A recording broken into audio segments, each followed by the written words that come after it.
Welcome back to the third and last episode of this little triology of Diaries of Wildlife Photographer in Spain. So, actually, the highlight of this whole trip just began on the fourth day. So, the last days we had like those smaller birds and the smaller critters in the flatlands before the Pyrenees come. And now on the fourth day we packed our things, checked out of the holiday flat and drove about an hour up into the high Pyrenees. Once there we waited for about a quarter of an hour, 15 minutes or so for a white pickup to appear. And on this pickup was written Park Ranger on it.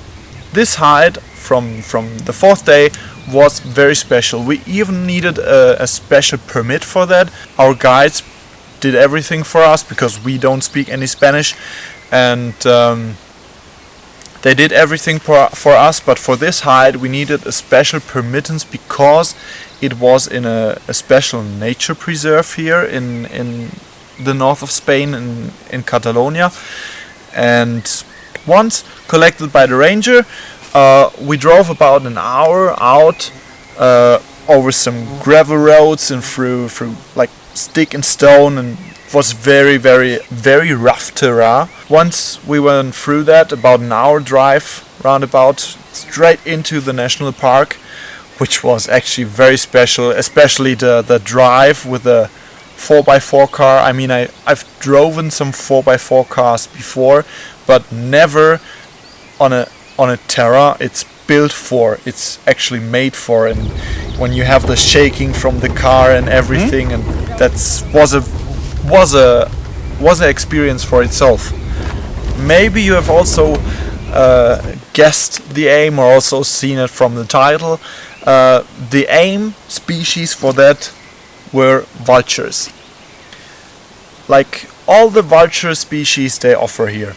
You can see here with bare eyes from our house here, like the Griffin Vulture, we have the black vulture, also the bearded vulture, which you also know from some older videos I've done there, not here but in Switzerland, and also the Egyptian vulture, not my personal favorite, but I know some people that really like them. So a lot of species to see there. Now I really need to give you a little disclaimer or a warning, because in this video you will see some dead animals, some carcasses, and also feeding of those carcasses. So if it's nothing for you, absolutely no problem, but just said you're warned with this. So back to the story. What should I say? We came there after an hour drive, and we got out of the car and our heads gone up, and the sky was full of big, massive vultures, and that was maybe, if I had to guess, I would say maybe about 200 birds, 200 to 300 birds maybe. I can't describe it. It was full of big birds. Then the masses of birds came down.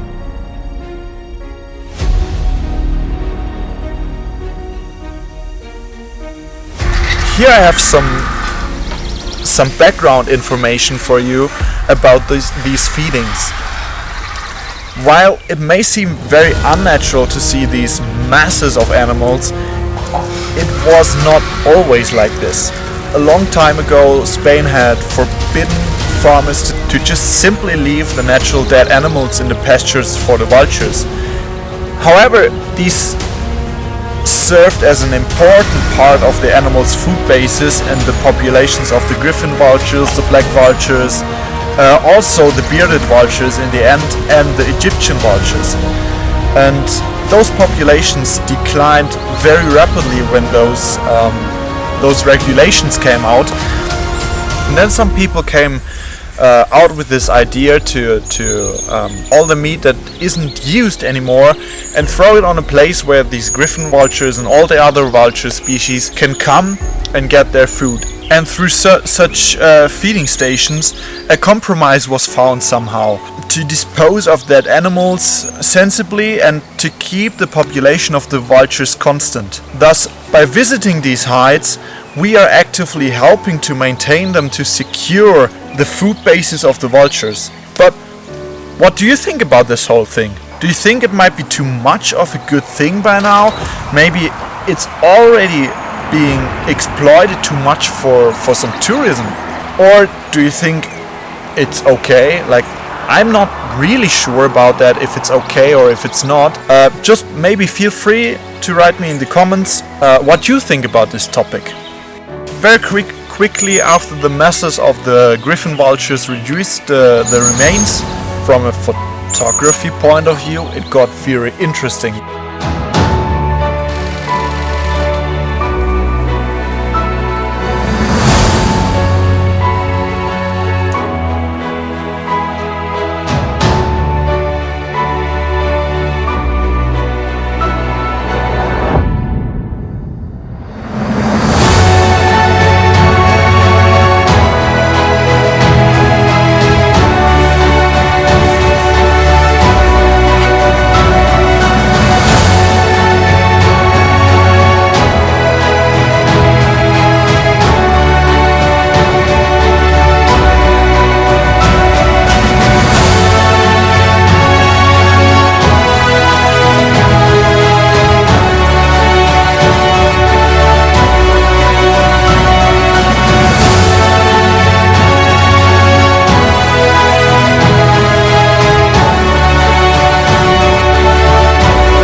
So after 8 hours in this hide, I had taken about 7,500 to 8,000 images and almost like 70 gigabytes or like between 70 and 90 gigabytes of video footage.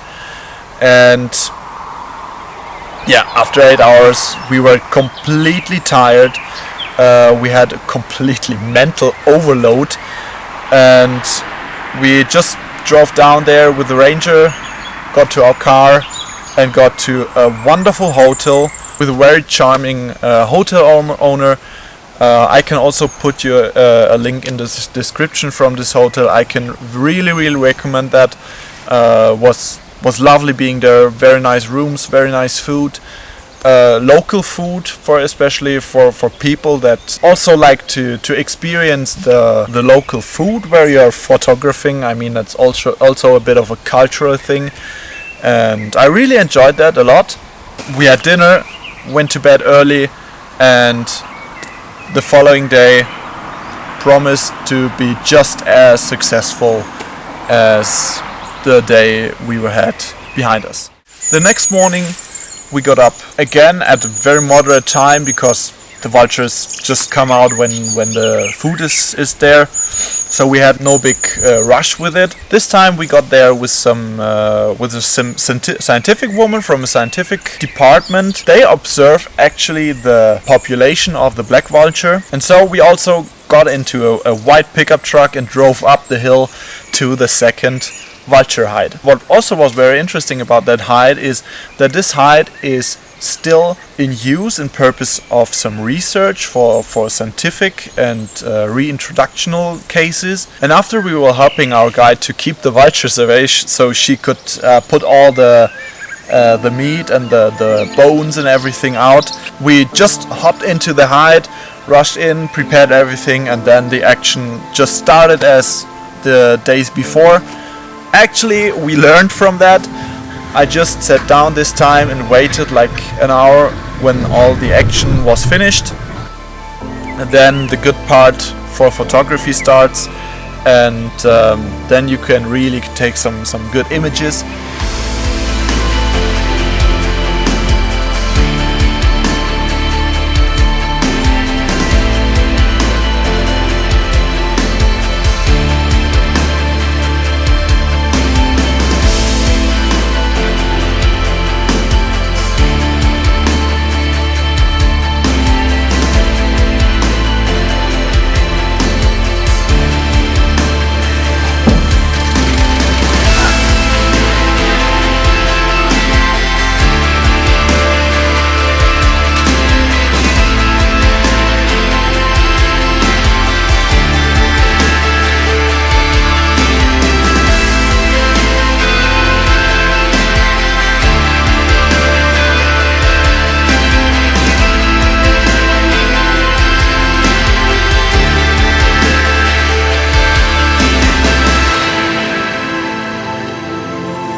Had some very nice time up there.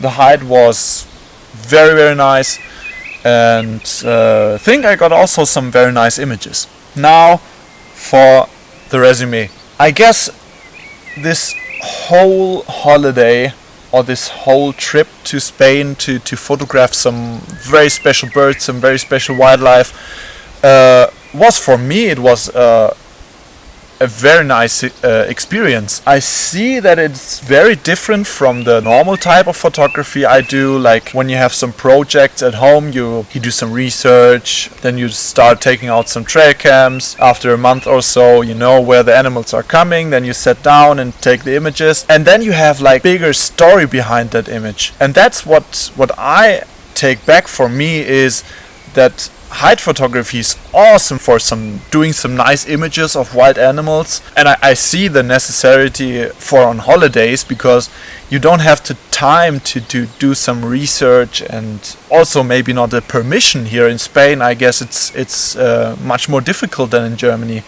But you don't have the permission to do that. It's very hard to do all the research because you don't speak any Spanish, or in other countries like other languages. And I really got some nice images, but I guess it's just not the same as the photography at home and the stories behind the images you get. Yeah, nevertheless, very nice trip. I really loved the experience. We met some awesome people. I learned a lot about the wildlife here. And now I'm gonna head back to our home, start the chimney fire, and just enjoy our last day here. Tomorrow we head back to Germany, and then I will continue on some local projects. Maybe the badger, the fox cubs are maybe still out, maybe some owls. I don't know yet, but as always, I'll keep you updated. I will take you with me. I really hope you enjoyed these 3 episodes of Diaries of Wildlife Photographer in Spain, and we see in the next episode of Diaries of a Wildlife Photographer.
you.